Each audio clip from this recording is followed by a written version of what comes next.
ఇప్పుడు ఇదే breast feeding వల్ల మదర్కి వచ్చే అడ్వాంటేజెస్ అంటే it's only not about nutritious, not about anything.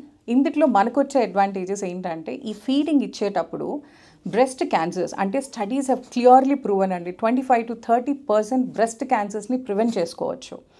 Feeding ఇస్తూ ఉన్నప్పుడు ప్రొలాక్టిన్ అనే హార్మోన్ చాలా ఎక్కువగా రిలీజ్ అవుతుంది. సో వాటి మూలాన కొంచెం అంటే చాలామందికి 1 సంవత్సరం వరకు కూడా పీరియడ్స్ రావు. సో ఆ రావు అన్నప్పుడు కొంచెం ఓవులేషన్స్ తక్కువైనట్టు అయ్యి డెఫినెట్గా వాళ్ళకి కొంచెం ఆ ఓవేరియన్ క్యాన్సర్స్ కూడా తగ్గే ఛాన్సెస్ ఉంటాయి. At the same time endometrium అంటే గర్భసంచి లోపున్న పొర ఎండోమెట్రియల్ క్యాన్సర్స్ కూడా అంటే మనకి పర్సంటేజ్ వైజ్ బ్రెస్ట్ క్యాన్సర్స్, తర్వాత ఓవేరియన్ క్యాన్సర్స్, తర్వాత ఎండోమెట్రియల్ క్యాన్సర్స్ కూడా ప్రివెన్షన్కి చాలా బాగా యూజ్ అవుతుంది.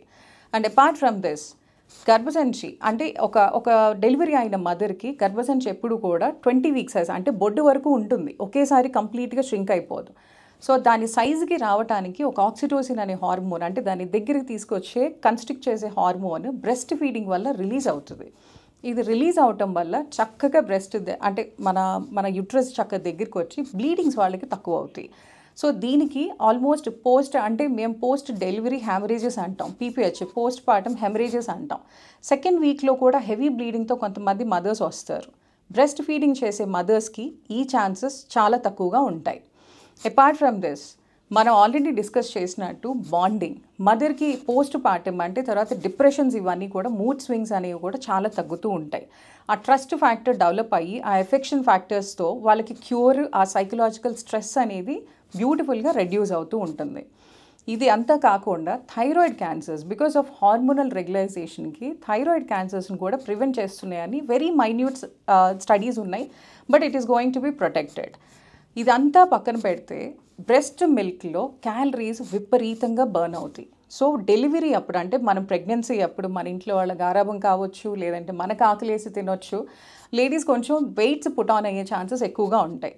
ఆ అన్నెసెసరీ వెయిట్ ఈ ఎక్సెస్ క్యాలరీస్ బ్రెస్ట్ మిల్క్లో బర్న్ అవటం మూలాన వెరీ బ్యూటిఫుల్గా వాళ్ళకి అంటే ఎలా అంటే వెయిట్స్ కొంచెం డిక్రీజ్ అయ్యే ఛాన్సెస్ ఉంటాయి. సో వాళ్ళకు కూడా ఒబెసిటీ అనేది ప్రివెంట్ అవుతుంది.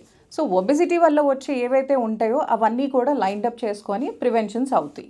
సో ఎక్సెస్ క్యాలరీ బర్నింగ్ ఉంటుంది కాబట్టి some times we should be very careful of intake of diet అని చెప్తూ ఉంటాం. జాగ్రత్తగా డైట్ తీసుకుంటూ మంచి 3 పూట్ల ఫుడ్ అవన్నీ తీసుకుంటూ వాళ్ళకి క్యాలరీస్ కనుక బ్యాలెన్స్ చేయగలిగితే మనకి అంటే పోస్ట్ డెలివరీ తర్వాత వచ్చే ఒబెసిటీని కూడా కంట్రోల్ చేసుకోవచ్చు. సో ఇదంతా ఒక ఎత్తు అయితే హెల్త్ కంటే స్ట్రెస్ఫుల్ ఫ్యాక్టర్స్ చాలా ఉంటాయి. ఒకటి కాస్ట్ ఫ్యాక్టర్స్, బాటిల్స్ తీసుకోవటం, పౌడర్స్ తీసుకోవటం మార్కెట్లో they are very expensive. Breast milk first cost effective అవ్వటమే కాకుండా మనకి బాటిల్స్ని క్లీన్ చేసే పదార్థాలు అంటే క్లెన్జర్స్, అండ్ అది కాకుండా వాటిని శానిటైజ్ చేసేవి, ఇవన్నిటినీ కూడా రెడీ చేసుకొని ప్రతిసారి పంపు చేయటమో ప్రతిసారి ఫామ్లో ఇవ్వటమో 2 అవర్స్కి లెగటం అంటే ఇండైరెక్ట్గా మదర్కి కూడా sleep disturbances already every 2 hours లెగుస్తూ స్లీప్ డిస్టర్బెన్సెస్ ఉంటాయి. ఇంకా దాని స్ట్రెస్ఫుల్ మేనర్లోకి వెళ్తూ అంటే డైరెక్ట్ ఫీడింగ్ ఇవ్వటం ఎప్పుడు కూడా హాఫ్ అన్ అవర్లో అయిపోయి 15 మినిట్స్ బేబీని సెటిల్ చేసి అట్లీస్ట్ 1 అవర్ బ్రేక్ తీసుకోవచ్చు. కానీ అదే బాటిల్స్ ఇవన్నీ అయితే ఆల్మోస్ట్ మీకున్న 2 అవర్స్ కూడా cleaning, cleansing, giving to the babies ఇక్కడే మనకి చాప్టర్ అంతా కూడా ఎక్కువగా స్ట్రెస్ఫుల్గా ఉంటుంది. So we are creating unnecessary stressful environment.